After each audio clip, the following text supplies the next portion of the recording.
Hi guys, Summoner's War here, and today I will explain World vs World PvP in Guild Wars 2. I have a few points that I will be covering, so feel free to click any of the annotations to learn more about the part you don't understand yet. Or watch the whole video if you are completely new to World vs World. So, what is it and how does it work? World vs World is a PvP system where 3 servers battle each other on 4 maps. Each server has their own border map, which represents the border of that server's world. Each border map gets a color assigned, green, red or blue, which you will be representing on the battlefield. The 4th map is called the Eternal Battlegrounds, which is the center of the 3 worlds. You won't be fighting the same servers for a long time though.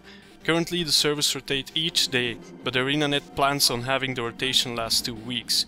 But for now, the 1-day rotation is to have some balancing in the servers. This will place you into a ladder system, so after a while you will be fighting servers of your own caliber.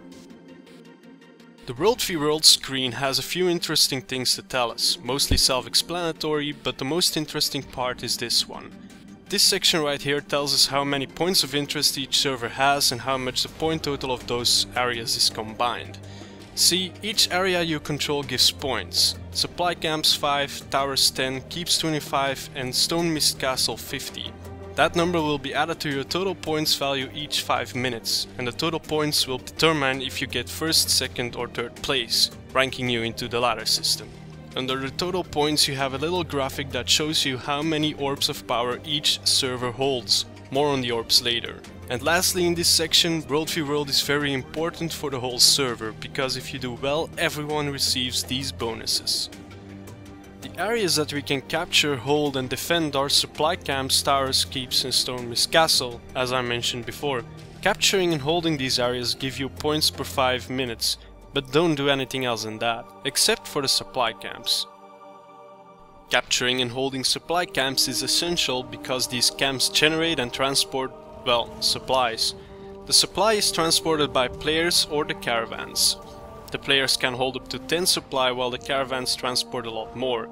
It's very important to escort your caravans so the enemy doesn't intercept them. But in that same perspective, it is also important to intercept and kill the caravans of your enemies.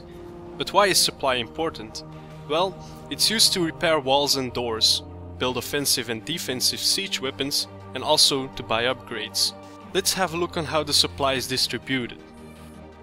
Here we can see that the tower from the red server is being supplied by 2 supply camps. The supply camps only supply this tower because there is nothing else to supply near them, while the supply camp from the green server is supplying a tower and a keep.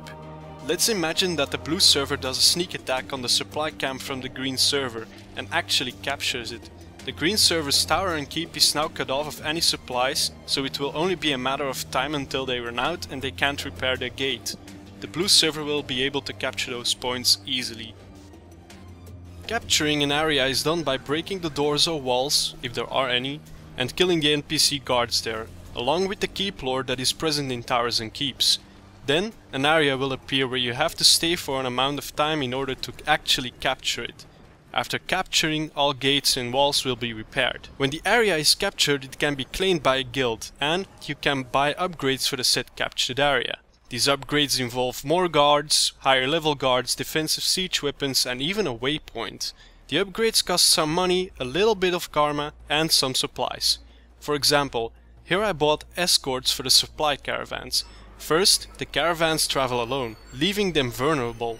After paying a price for the escorts, we have to wait for some time in order for the upgrade to complete, and after that, the caravan will be escorted by 2 guards.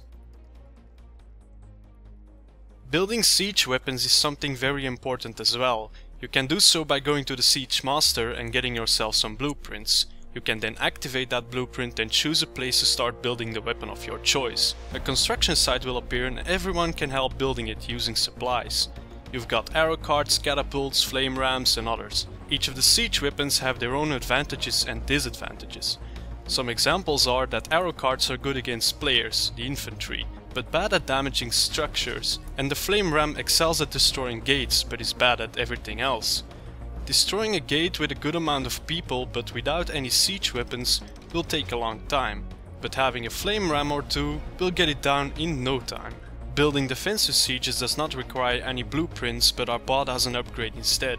Once the upgrade is bought, people can start building the structures using the supplies from the depot. The sieges that can be built here are cannons, catapults, oil pots and more. There isn't much to be said about the Orbs of Power, but they are something important as well. There is one orb on each border map, placed on an altar. You can pick this up from the altar and drag it with you to an altar in one of your keeps. This has to be done in a time frame of 15 minutes. If it takes too long, the orb will reset to its original place. Taking a keep that holds the orb will automatically grant you the orb as well. These orbs give 5% bonus health and 50 of each stat to your server, so holding all 3 orbs will grant you 15% bonus health and 150 of each stat. These bonuses are only given to the players in the World v World battle. That wraps up the video about World v World PvP. Thank you guys so much for watching, I hope you enjoyed it and see you guys next time.